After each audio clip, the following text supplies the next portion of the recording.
వేడి వేడిగున్నా అలా అయితే తినేసాను. కొత్తగా ట్రై చేశాను. ఒకసారి మీరు కూడా ట్రై చేయండి. ఈ కర్రీ కంపల్సరీగా ట్రై చేసి కామెంట్ బాక్స్లో ఎలా ఉందో కామెంట్ చేయండి. మీ ఇంట్లో అయితే మీ వారు ఎలా చెప్తాడు బాగాలేదని, మా ఇంట్లో ఎలా చెప్తాడో ఎగ్జాంపుల్గా చెప్తాను. ఏదైనా బాగుంది అంటే కర్రీ ఇంకొద్దిగా వెయ్యి అని చెప్తాడు. అదే బాగాలేదనుకో ఇంకా చాలు అని చెప్తాడు. అదే మనం అర్థం చేసుకోవాలి. ఇంతకీ నేను బాయిల్ చేసిన ఎగ్స్తో ఇలా అయితే కొత్తగా అయితే ట్రై చేశాను.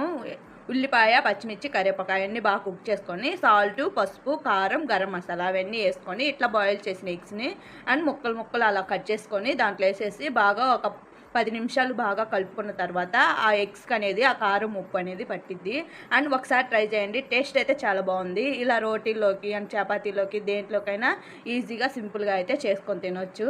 మీ ఇంట్లో ఎలా చెప్తారు బాగాలేదంటే కామెంట్ చేయండి. ఈ వీడియో నచ్చితే సబ్స్క్రైబ్ చేసుకోండి. బాయ్.